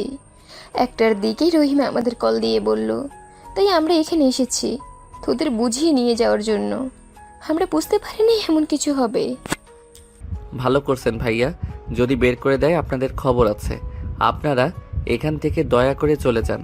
আয়ন হাত জোর করে বলে আয়নের আম্মু কান্না করতে করতে চলে গেল। আয়নের আব্বু বলে ওঠে, ভুল আমাদের ছিল। তোমার আম্মুকে কেন তোমরা কষ্ট দিচ্ছ? আয়ন কিছু না শুনে অন্যদিকে ঘুরে দাঁড়ালে আয়নের আব্বু চলে গেল। রহিমা খালাও চলে গেল। নদীর আম্মু বলে ওঠে, আমি জানি না তোমাদের মাঝে কি হয়েছে, কিন্তু তোমরা কাজটা ঠিক করলে না। উনি তোমাদের জন্ম দিয়েছে, তোমাদের 9 বছর ধরে কাছে পায় না, না তোমাদের দেখতে পারছে না ছুঁয়ে দেখতে পারছে। আমি একজন মা, আমার মেজ সন্তানটাই দূরে থাকে, প্রতিনিয়ত ওর জন্য বুকটা পুড়ে। আমি তাও আমার সন্তানের সাথে ফোনে কথা বলতে পারি, আর উনি তাও পারে না। উনি তোমাদের ছাড়া ভালো নাই। আমার মনে হয় তোমার বাবা মায়ের কাছে একবার যাওয়া উচিত। আপু আমার ভালোর জন্য আমাকে নিয়ে এত দূর চলে এসেছে। আপু অনুমতি না দিলে আমি কিছু করতে পারবো না। আমার মনে হয় ভাবিকে তোমার বোঝানো উচিত। সবাই মিলে কথা বলতে লাগলো। আর এদিকে আতিয়া আশিককে বলতে লাগলো, শুনতে চাও কেন তাদের থেকে দূরে? ওকে, তাহলে শোনো। রহিমা খালা আমাদের বাসার বিশ্বস্ত কাজের লোক। উনি আমাকে আয়ান ভাইয়াকে বড় করেছে। লন্ডনে গেলে ওনার ছোট মেয়েকে নিয়ে যায়, আর ছোট মেয়ে আমার সাথে সব সময় থাকতো। আমি ওকে অনেক ভালোবাসতাম, ছোট বোনের মতো। ভাইয়াও ছোট মেয়েটাকে একা পেয়ে রেপ করেছিল। মেয়েটা সহ্য করতে না পেরে মারা যায়। আতিয়ার কথা শুনে আশিক যেন থমকে গেল, চোখ কপালে উঠে পড়ল। আশিক বলে ওঠে, কি রুমি ধর্ষণ হয়েছিল? ওই অ্যাক্সিডেন্ট করে মারা যায় নাই? আর ওই যখন ধর্ষণ হয় তুমি কোথায় ছিলে? ওটা মিথ্যা কথা ছিল। আমি আমার ফ্রেন্ডদের সাথে 7 দিনের ট্যুরে গেছিলাম। আর ট্যুরে গেলে আয়ান রুমি জন্য কিছু না কিছু আনতাম। সেই দিন ওর জন্য গিফট নিয়ে আসলে ওকে খুঁজলে কেউ কিছু বলে না, সবাই চুপচাপ হয়ে থাকে। আয়ান ছোট মানুষ দৌড়ে এসে আমাকে জড়িয়ে ধরে বলে, আপু, রুমি আপুকে তো ভাইয়া আকাশে তাড়া করে দিয়েছে। কাউকে বলো না আমি তোমাকে আসতে বললাম, বললে ভাইয়াকে পুলিশ ধরে নিয়ে যাবে। কথাগুলো শুনে আমার হাত পা ঠান্ডা হয়ে যাচ্ছিল। আমি চিৎকার করলে পরে জানতে পারি সব কিছু। আর আব্বু আম্মু সব জানার পর চুপ করেছিল। আব্বু সব কাজের লোককে টাকা দিয়ে মুখ বন্ধ করে রেখেছিল। রইমা খালা পাগল হয়ে গেছিল প্রায়। ওনাকে নিয়ে আমি থানায় যেতে চাইলে উনি আমার সাথে থানায় যায় না। টাকা দিয়ে রুমির মৃতটা অ্যাক্সিডেন্ট বলে চালিয়ে দেয়। আতিয়া কান্না করতে লাগলো, আশিকের দিকে তাকিয়ে বলে, তাহলে বলো ওই ফ্যামিলিতে কিভাবে থাকবো? ছেলে এত বড় অন্যায় করলো, অথচ বাবা মা কিছু বলে নাই, চুপ করে থাকছে। আর আমাকে মুখ বন্ধ রাখতে বলছে। আমাকে রুমে বন্দি করে রেখেছিল। আম্মু পর্যন্ত আমাকে হুমকি দেয়, সেখানে বলবে ওদের পরিচয় সবাইকে জানাই। আজও কেউ জানে না যে রুমির মৃত্যু সত্যিটা। এইটা আমাকে তিলে তিলে কুড়ে খাচ্ছে। আমার নিজের ভাই হলে কি হবে? ওর শাস্তি পাওয়া উচিত ছিল। আর খালা আজ টাকার কাছে বিক্রি হয়ে গেছে। যা দেখতে পারছো সব আমার বাবার টাকায় করছে। তার বাকি সন্তানদের কথা ভেবে রুমির সাথে অন্যায় ভুলে গেছে। আমার সাথে শুধু থাকতো, তাতে আমি রুমিকে ভুলতে পারি নাই। আর উনি মা হয়ে টাকার কাছে বিক্রি হয়ে গেল। আতিয়া কান্না করতে লাগলো। আশিক আতিয়াকে জড়িয়ে ধরল বুকের সাথে। আশিক আতিয়ার মাথায় চুমু দিল। আতিয়া বলতে লাগলো, ভাইয়া অনেক মেয়েদের জীবন নষ্ট করেছে। আমার তাতে ওকে দেখতে ইচ্ছে হতো না। লাস্টে রুমির সাথে যা করেছে সেইটা মেনে নিতে পারি নাই। আর বাবা মাকে তার হয়ে কথা বলতে দেখে পরে আর উপায় না পেয়ে আয়ানকে নিয়ে আমি পালিয়ে দেশে চলে আসি। আমি চাই না আয়ানও ভাইয়ার মতো হয়ে যাক। এখন বলো আমি কি খুব অন্যায় করেছি? যারা অন্যায়কে অন্যায় মনে করে না, আমার ঘৃণা হয় ওনাদের দেখলে। সেখানে তাদের পরিচয়ে কেন চলবো বলতে পারো? আই অ্যাম সরি, আমি তোমাকে ভুল বুঝেছি। তোমাকে নিয়ে আমার গর্ব হচ্ছে। আমি ভুল মানুষকে আমার জীবনসঙ্গী হিসেবে বেছে নেই নাই। ওকে আর কাউকে এইসব বলার দরকার নাই। তুমি তোমার মতো থাকো। আতিয়া আশিককে জড়িয়ে ধরে কান্না করতে লাগলো। আশিক আতিয়াকে সান্ত্বনা দিতে লাগলো। আইন রুমে গিয়ে বসে থাকতে লাগলো। নদী আয়নের পাশে এসে বসলো। আইন নদীর দিকে তাকিয়ে আবার নিচের দিকে তাকালো। নদী আয়নকে বলল, আমার মনে হয় তোমার ফ্যামিলির সাথে তোমার থাকা উচিত। ওনার চোখের পানি মিথ্যা ছিল না। তোমাদের হারানো ব্যথা তার চোখের পানিগুলো স্পষ্ট দেখা যাচ্ছিল। সেই তোমাদের আম্মু, সে কখনোই তোমাদের ক্ষতি চাইবে না। আমারও ইচ্ছে করে আম্মুর কাছে যেতে, কিন্তু আমি আপুকে কষ্ট দিতে পারবো না। ভাবিকে কাছে গিয়ে বোঝাও, দেখো বাবা মা কতদিন বাঁচবে। যদি তাদের সাথে শেষ পর্যন্ত না থাকতেই পারে, তাহলে সন্তান হয়ে জন্ম নিয়ে কি লাভ হইলো? ফ্যামিলির সাথে বাঁচতে শিখতে হয়। সবাই মিলেমিশে থাকার মাঝে আনন্দ আছে। দেখো না আমাদের ফ্যামিলি একসাথে থাকে, কত মজা হয়। এভাবে দূরে দূরে থাকলে কি কোনো মজা আছে বলো? আমি কি করব? আমার মাথায় কিছুই ঢুকছে না। মাথা ব্যথা করছে, ঘুমাবো। আইন উপর হয়ে শুয়ে পড়ল। নদী আয়নের দিকে কিছুক্ষণ তাকিয়ে থেকে ভাবতে লাগলো, তুমি আমাকে ছেড়ে চলে যাবে। ভাগ্যিস তোমার প্রতি ভালোবাসা প্রকাশ করি নাই, করলে আজ আরো বেশি কষ্ট পেতে হইতো। নদীর চোখের কোণায় পানি গড়িয়ে পড়তেই মুছে নিল। সন্ধ্যার দিকে ঘুম ভাঙলে চোখ খুলে দেখে নদী ওর পাশে আদর্শা হয়ে বসে আছে। আইন নদীর কোলে মাথা দিতেই নদী চমকে উঠল। আইন জড়িয়ে ধরে বলল, তুমি কি আমার উপরে ভাইয়ার মতো রাগ করছো? আমি রাগ করলেই কি আর না করলেই কি আয়ান? আমি তো আর তোমার কেউ না। নদী, তুমি আমার স্ত্রী। তুমি কি আমাকে ভালোবাসতে পারবে না? আমি কি তোমার ভালোবাসা পাওয়ার যোগ্য না? তুমি বড়লোক ঘরের ছেলে, আমাদের সাথে তোমার যায় না। তুমি বিয়ে করলে বড়লোক দেখে বিয়ে করবে। তুমি আমার গার্লফ্রেন্ড না, নদী, তুমি আমার বিয়ে করা বউ। বউ গার্লফ্রেন্ডের মধ্যে অনেক পার্থক্য। আমি তোমাকে খুব তাড়াতাড়ি ডিভোর্স দিয়ে দিব। ও সরি, তুমি তো অন্য কাউকে ভালোবাসো। আমাকে ডিভোর্স দিয়ে তার কাছে চলে যাবে নাকি? তোমাকে যখন ওই লোকটা বিয়ে করলো না, তখন তুমি তোমার বয়ফ্রেন্ডকে বিয়ে করতে পারো নাই? কোথায় ছিল তোমার বয়ফ্রেন্ড? দেখো, আমি তোমাকে ছাড়তে পারবো না। মানুষ জীবনে বিয়ে একবার করে, বারবার করার কোনো ইচ্ছে নাই। আমি তোমাকে ভালোবাসি। আমি আর কাউকে বউ হিসেবে মেনে নিতে পারবো না। তুমি আমাকে ভালোবাসো না, এটা আবেগের বশে বলছো। তোমার বাবা মা যদি বলে মেয়ে বড় বেশি, ছেলের বউ হিসেবে মানলাম না, তখন তুমি নিজেই আমার হাত ছেড়ে দিবে। আর এখন আমাকে ভালো লাগছে, ভবিষ্যতে আমাকে তোমার ভালো লাগবে না। নদীর কথা শুনে আয়নের রাগ উঠল। আয়ন কোনো কিছু না বলে উঠে পড়ল। আয়ন ওয়াশরুমে চলে গেল। আয়ন মুখে পানি দিয়ে আয়নের দিকে তাকিয়ে থাকতে আয়ন ভাবতে লাগলো, আমাকে ডিভোর্স দিবা তাই না? আগে তোমাকে বাচ্চার আম্মু বানাই, তারপর দেখবো আমাদের ছেড়ে কিভাবে যাও। আর এই ফালতু কথা বলা বের করব। আয়ন দুষ্ট হাসি দিয়ে ফ্রেশ হয়ে বের হইল। নদীর দিকে তাকাতে নদী উঠে চলে গেল। আয়ন নদীর পিছন পিছন যেতে লাগলো। আয়নের পকেটে বাদাম থাকাতে আয়ন একটা বাদাম নিয়ে সোজা নদীর কোমরের দিকে ছুঁড়ে মারল। নদীর ভুর কুচকে পিছনে তাকালে আয়ন শীষ বাজাতে বাজাতে অন্যদিকে তাকিয়ে নিচে নেমে যেতে লাগলো। নদী বলে উঠল, ফাজিল কোথাকার, বেয়াদব ছেলে একটা। নদীর কথা শুনে সবাই নদীর দিকে তাকালো। আয়ন নদীর দিকে তাকিয়ে বলে, এক্সকিউজ মি, আমাকে কিছু বলছেন? থাপ্পড় মেরে দাঁত ফেলে দিব। আন্টি, এটা কি ধরনের বেয়াদব বলেন তো? স্বামীর দাঁত ফেলে দিলে সবাই ওনাকে বলবে না? দাঁত ছাড়া স্বামী, মান সম্মান কার যাবে বলেন তো? আয়নের কথা শুনে আতিয়াবাদে সবাই হেসে দিল। নদী রেগে বলে উঠল, জাস্ট শাট আপ আয়ান। ঢং।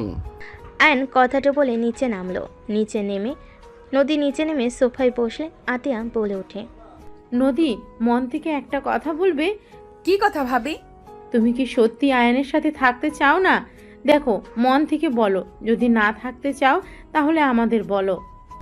আতিয়ার কথা শুনে নদী চুপ করে থাকলো। আয়ন বলে ওঠে, আপু, ওনার কথা রাখো। আমি ওনাকে ডিভোর্স দিব না।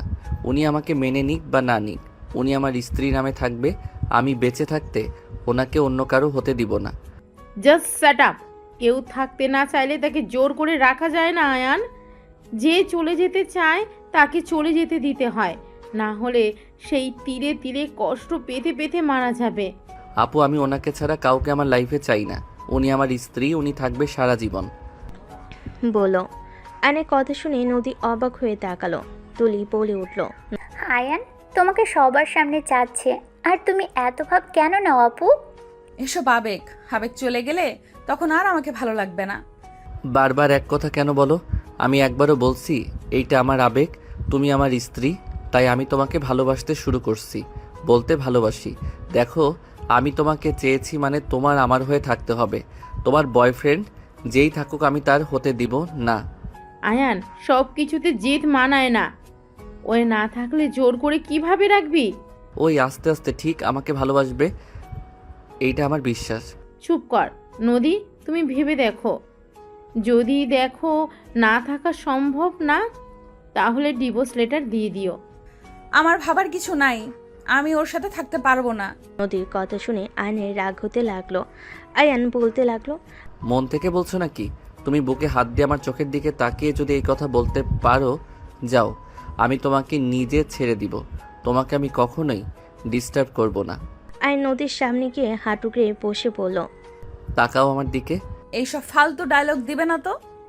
আমি যেটা বলছি ওইটা করো। ওইসব করা লাগবে না আমার। আমি ভালোবাসি না, এটাই আসল কথা। এত নাটক আমি করতে পারবো না। নাটক লাস্টবার করো। আমার দিকে তাকিয়ে কথাগুলো বললে আমি আর তোমার সাথে থাকবো না। আয়ন জোরাজুরি করতে লাগলো। এক পর্যায়ে আয়নের উপরে বিরক্ত হয়ে নদী চিল্লাইয়ে বলে উঠল, আমি তোমাকে ভালোবাসি না। এক কথা কতবার বলবো? হ্যাঁ, তোমার দিকে তাকিয়ে বলছি, কান খুলে শুনে নাও। আমি তোমাকে ভালোবাসি না মানে ভালোবাসি না। তোমার সাথে সংসার করা আমার পক্ষে সম্ভব না। দয়া করে আমাকে মুক্তি দাও প্লিজ। আমার লাইফ থেকে চলে যাও তুমি। নদী কথাগুলো শেষ করতেই আয়ন কিছু না বলে উঠে পড়ল। আয়ন মুখে হাসি রেখা টেনে বলে, ঠিক আছে, মুক্তি দিয়ে দিব। বুঝেছি, আমার সব ধারণা ভুল ছিল। আসলে তুমি আমাকে ভালোবাসো না। আয়নের চোখের কোণে পানি আসতে লাগলো। আয়ন চোখ মুছতে লাগলো। তুলি কিছু বলতে গেলে আয়ন বলে, চুপ করো, আর কাউকে ওনাকে বোঝানোর দরকার নাই। আপু, ঠিক বলছো, জোর করে রাখা উচিত না। আসলে উনি আমাকে ভালোবাসে না, অন্য কাউকে ভালোবাসে। আতিয়া কিছু বলতে যাবে আইন রেখে নদীর দিকে তাকিয়ে বলল, 1 তালাক 2 তালাক। আয়ান কি করছিস? আয়ান এমনটা করো না। আপু, দয়া করে কেউ আমাকে বাধা দিবেন না। 3 তালাক। যান, আপনি আজ থেকে মুক্ত। সঠিক সময় ডিভোর্স লেটার পেয়ে যাবেন। আইন চোখের পানি মুছতে লাগলো। নদীর আম্মু থ হয়ে সোফায় বসে পড়ল। নদীর কানে তালাক শব্দটা ভাসতে লাগলো। নদীর শরীরের শক্তি যেন এক নিমিষেই হারিয়ে গেছে। নদী পাথরের মতো বসে থেকে আইনের দিকে তাকিয়ে থাকতে লাগলো। আইন চোখ মুছতে মুছতে বলে, আপু, আমি এখানে থাকতে পারবো না। আমি আম্মু আব্বুর সাথে একদিন থাকতে চাই। তারপর আমার মন যেদিকে যাবে আমি সেদিকে চলে যাব। কোথায় যাবি? জানি না, এখানে আমি আর থাকতে পারবো না। ওনাকে দেখলে আমার কষ্ট হবে। ওকে, তুই যা আম্মু আবুর কাছে, আমি ঠিকানা বলে দিচ্ছি। আপু, একটা কথা বলবো? দেখো, ভাইয়া ভুল করছে। আম্মুর তো কোনো দোষ নাই। সময় হইলে তুমিও চলে এসো আপু, দেখা করতে। উনি আমাদের জন্ম দিয়েছে। যত রাগ দেখাও না কেন আপু, তুমিও আম্মুকে অনেক মিস করো। যদি কখনো মনে হয় চলে এসো। আর আঙ্কেল আন্টি, ভাইয়া, তুলি ভাবি, আমাকে ক্ষমা করে দিয়েন আমি আপনাদের সাথে অন্যায় করে থাকলে। আরুষ, আফিয়া মামা, তোমাদের অনেক ভালোবাসি। সাবধানে থেকো, মামাকে ভুলে যাও না। অ্যান আরুষ আফিয়াকে জড়িয়ে ধরে আদর করতে লাগলো আর চোখ মুছতে লাগলো। অ্যানোর আপুকে জড়িয়ে ধরে বলল, ভালো থেকো আপু, আর বিআইন ভালো থাকবেন। আজ থেকে আপনি আমার আবারও বিআইন হয়ে গেলেন। আপনাকে মুক্ত করে দিয়েছি। ভুল করলে ক্ষমা করে দিয়েন। অ্যান চোখের পানি মুছতে মুছতে বের হয়ে গেল। নদীর আব্বু আম্মু চুপচাপ বসে থাকলো। আশিক রেখে নদীর দিকে তাকিয়ে বলল, নেন, তোকে তো মুক্তি করে দিল, এখন সুখে থাক। সব কিছুতে তো নিজের সিদ্ধান্ত উপরে থাকস। আমাদের ক্ষমা কর। আয়ানের সাথে তোকে বিয়ে দিয়ে আমরা বড় ভুল করেছিলাম। যাক, তুই নিজেই তো সরিয়ে দিলি, ভালো করছস। ডিভোর্স লেটার পাঠিয়ে দিস ওকে। আশিক রেগে চলে গেল। নদীর চোখ দিয়ে পানি গড়িয়ে পড়তে লাগলো। তুলি নদীকে ধাক্কা দিতে নদী ফুলরে পড়ে গেল। আতিয়া দৌড়ে গিয়ে নদীকে দেখে নদী অজ্ঞান হয়ে গেছে। আতিয়া রূপা ডাকতে লাগলো। তুলি দৌড়ে গিয়ে পানি নিয়ে আসলো। রূপা নদীর মুখে পানি দিতে দিতে বলতে লাগলো, নদী, এই নদী, চোখ খুলো। কি হলো তোমার? চোখ খুলো। নদী, চোখ খোলো। নদীর জ্ঞান ফিরলে নদী উঠে দাঁড়িয়ে গেল। কাউকে কিছু না বলে পাথরের মতো সোজা সেই ভেঙে উপরে চলে গেল। রুমে গিয়ে দরজা লাগিয়ে দিয়ে নদীর জোরে চিৎকার দিয়ে হাউমা করে কান্না করতে লাগলো। নদী কান্না করতে করতে খাটের উপর হয়ে শুয়ে পড়ে। কান্না করতে করতে বলতে লাগলো, আমার এত কষ্ট কেন হচ্ছে? আমি নিজেই তো তোমাকে বাধ্য করলাম। কিন্তু আয়ান, তুমি আমাকে কিভাবে তালাক দিতে পারলে? তুমি আমার মন বুঝেও কিভাবে লাস্টে এটা করতে পারলে? নদী কথাগুলো বিড়বিড় করে কান্না করতে লাগলো। এদিকে আইন ঠিকানা অনুযায়ী চলে গেল। আইন বাসার সামনে গেলে দারোয়ান আইনকে থামিয়ে দিল। আইন বলতে লাগলো, আমাকে যেতে দেন, আমি এই বাড়ির ছেলে। আইনের কথা শুনে দারোয়ান বডিগার্ড হাসতে লাগলো। দারোয়ান বলে ওঠে, ওই ছেলে, এখান থেকে যা, বিরক্ত করিস না। বেশি বুঝলে পুলিশে ধরিয়ে দেব। কথাগুলো বলে একজন আইনকে ধাক্কা দিলে সাথে সাথে এক গাড়ির সাথে ধাক্কা খেলো। ধাক্কা খেয়ে রাস্তায় পড়ে গেল। গাড়ি থেকে সাথে বের হয়ে দৌড়ে আইনের কাছে গিয়ে তুলে পড়ল। আয়ান, তুমি এখানে? আর ওই, আপনারা ওকে ধাক্কা কেন দিলেন? আর একটু হলে কি হতো? দারোয়ান সাথীকে সালাম দিয়ে বলে, ম্যাম, এই ছেলেটা কখন থেকে বিরক্ত করছে? বলে উনি নাকি স্যারের ছেলে। ঠিক তো বলছে, ওই এই বাড়ির ছেলে। সরেন সামনে থেকে। সবাই অবাক হয়ে তাকালো। আইনের পায়ে ধরে ক্ষমা চাইতে যাবে, সাথে সাথে আইন বলে, কি করছেন? আমি আপনার ছোট, আমার পায়ে কেন ধরতে নিয়েছেন? দেখেন, আমি কিছু মনে করি নাই। আপনারা আপনাদের দায়িত্ব পালন করছেন। আইন কথাগুলো বলে সাথে সাথে ভিতরে গেল। সাথীকে আইন ধন্যবাদ দিয়ে দিল। দুজন সদর দরজার সামনে দাঁড়িয়ে কলিং বেলে চাপ দিল। কাজের লোক দরজা খুলে দিল। সাথী আইন একসাথে বাসার ভিতর ঢুকলো। বসার ঘরে যেতে সবাই আইনকে দেখে অবাক হয়ে গেল। আইনের আম্মু দৌড়ে এসে আইনকে জড়িয়ে ধরে বলে, আয়ান বাপ, তুই এসেছিস? আমি তো বিশ্বাস করতেই পারছি না। আয়ান, তুই আসি করে আসে নাই? না, আমি একা এসেছি। আয়নকে দেখে রাফি দৌড়ে এসে আয়নকে জড়িয়ে ধরে কান্না করে দিল। রাফি কান্না করতে করতে বলতে লাগলো, আয়ানবাবু কেমন আছিস তুই? ভাই আমাকে ক্ষমা করে দে ভাই। রাফি আয়নকে জড়িয়ে ধরে কান্না করতে লাগলো। আয়নকে দেখে সবে এক এক করে আয়নকে আদর করতে লাগলো। আয়ন সবার সাথে কুশল বিনিময় করলো। আয়নের আব্বু বলে, আয়ান আতিয়া আসবে না? আমি জানি না। আচ্ছা আয়ান, চল রুমে গিয়ে ফ্রেশ হয়ে নে বাবা। আয়নের আম্মু আয়নকে নিয়ে রুমে চলে গেল। 5 বছর পর আম্মু আপুর আসবে না? সবাই আসবে, তোর বিয়ে আর তোর বোন আসবে না, তা কি হয় নাকি? আপু তো আমার সাথে কথা বলছে না। আসবে, চিন্তা করিস না তো, ওই যে এসে গেছে। আয়ন সদর দরজার দিকে তাকালে আরুষ আফিয়া দৌড়ে এসে আয়নকে জড়িয়ে ধরলো। আয়ন ওদের আদর করতে লাগলো। আতিয়ার দিকে তাকাতেই নদীকে দেখতে পেয়ে আয়নের বুকটা কেঁপে উঠল। আয়নের আব্বু আম্মু ভাবি সবাই নদীর ফ্যামিলির সাথে কথা বলতে লাগলো। আয়ন আতিয়ার কাছে এগিয়ে গেলে আতিয়া কিছু না বলে হাঁটা দিল। আয়ন বলে ওঠে, আপু আমি কি করছি? কেন আমার সাথে এমন করছো? 3 বছর ধরে আমার সাথে ঠিকভাবে কথা বলছো না। ওই আপু কি হয়েছে তোমার? দয়া করে আমার কানের কাছে ভ্যান ভ্যান করবেন না। আপনার বিয়ে, তাই সবাই মিলে খেতে এসেছি, আপনার ভ্যান ভ্যান শুনতে আসি নাই। আতিয়া কথাটা বলে চলে গেল। আর নদীর আব্বু আম্মু তুলি আশিকের সাথে কুশল বিনিময় করলো। নদীর দিকে তাকাতেই নদী মিষ্টি করে হেসে বলে, অভিনন্দন বিআই। ধন্যবাদ। কেমন আছেন? জি আলহামদুলিল্লাহ, অনেক ভালো। ভিতরে আসেন। আয়ন সবাইকে ভিতরে আসতে বলল। আয়নের আম্মু বলে, আয়ান মামুনিদেরকে রুমে নিয়ে যা। ঠিক আছে আম্মু। আয়ন নদী তুলির লাগেজ নিয়ে হাঁটতে লাগলো। দুজন আয়নের পিছন পিছন যেতে লাগলো। তুলি বলে ওঠে, আয়ান, তোমাদের বাসাটা তো বিশাল বড়, এত বড় বাসায় থাকতে ভয় লাগে না? একটু তো ভয় লাগতো, এখন বিয়ে করতে যাচ্ছি, বউ পাশে থাকলে ভয় আসার প্রশ্ন ওঠে না। ও আচ্ছা। নদী তুলি আয়নের পিছন পিছন যেতে লাগলো। আয়ন ওদের রুম দেখিয়ে দিয়ে রুম থেকে বের হয়ে গেল। আয়নের বুকের ভিতর ঝড় উঠতে লাগলো। আর নিজেকে সামলিয়ে নিয়ে ওর কাজিনদের সাথে আড্ডা দিতে চলে গেল।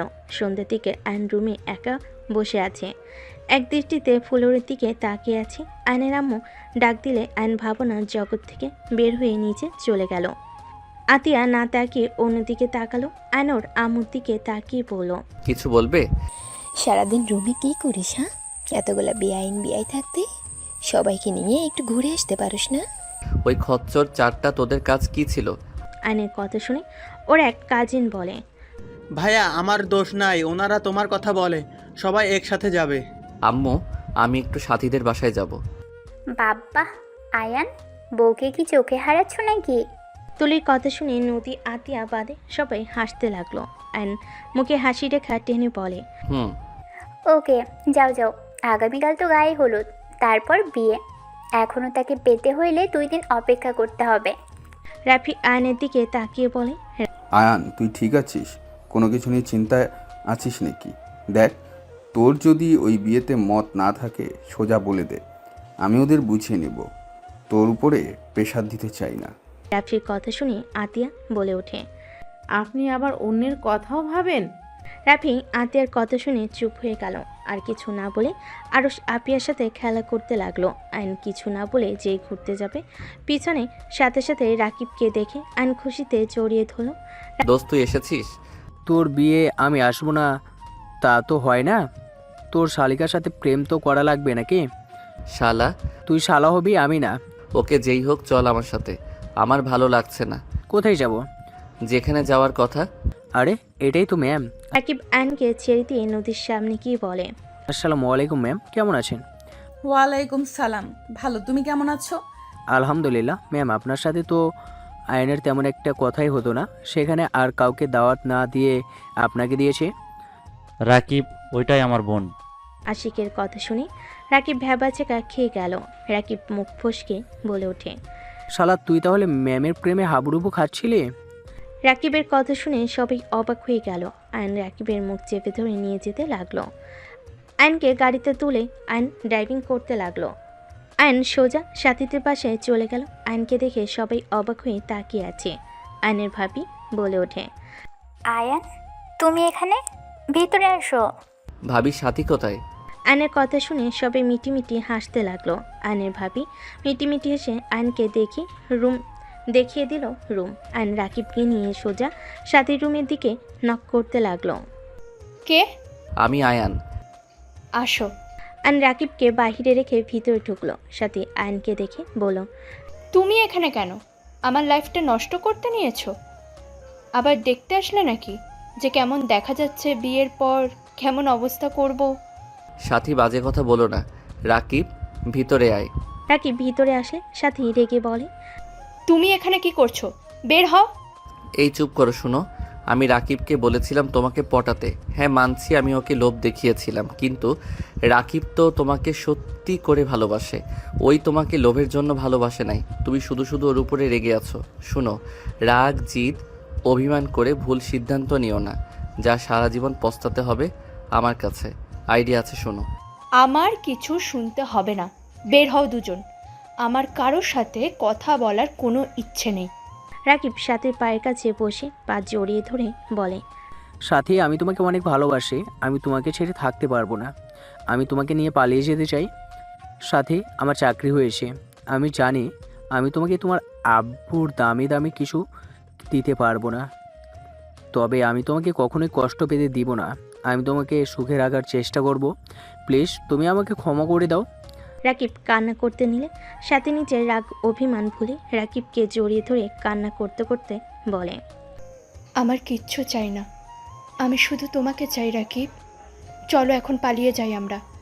এই না, এখন না, আমার আইডিয়া শোনো। আইন দুজনকে প্ল্যান খুলে বলল। কথা বলা শেষ হলে সাথী বলে, ওকে, এখন যাও দুইজন। আরে বউ একটু দেখি না। শালা, কাকে বউ বলোস? অথুক্কু, বন্ধুর বউ মানে তো আমারও বউ, আর আমার বউ মানে তো তোর ম্যাম। আয়নের কথা শুনে দুজন হেসে দিল। আয়ন রাকিবকে নিয়ে বের হয়ে গেল। আয়ন সোজা বাসে চলে গেল। আয়ন রাকিব রুমে বসে থেকে প্ল্যান করতে লাগলো। আয়নকে ওর কাজিনরা ডেকে নিয়ে যেতে লাগলো। ওদের সাথে সাদেকি আড্ডা দিতে লাগলো। রাতে দুজন রুমে গিয়ে ঘুমিয়ে গেল। সকালে হলুদের অনুষ্ঠান শুরু হলে সবাই নাচ গান করতে লাগলো। নদী আয়নের দিকে তাকিয়ে মুখে হাসি রেখা টেনে আয়নের গালে হলুদ লাগিয়ে দিল। আয়ন নদীর হাত ধরে নদীর চোখের পানি গড়িয়ে পড়ল। আয়ন টান দিয়ে ঘুরিয়ে হলুদ লাগিয়ে দিয়ে বলে, আরে বিয়াইন আমাকে দিবেন, শুধু নিজেও তো নেন। আয়ন হলুদ দিয়ে হাসতে লাগলো। সাথে ওর কাজিনরা বন্ধুরা হাসতে লাগলো। গায়ে হলুদের অনুষ্ঠান শেষ হয়ে গেলে সবাই আড্ডা দিতে লাগলো। বিয়ের দিন চলে আসলো। 6টার দিকে বরপক্ষ হয়ে রওনা দিল। আয়ন রাকিব ওর বন্ধুরা সবাই বরের ড্রেস পরেছে।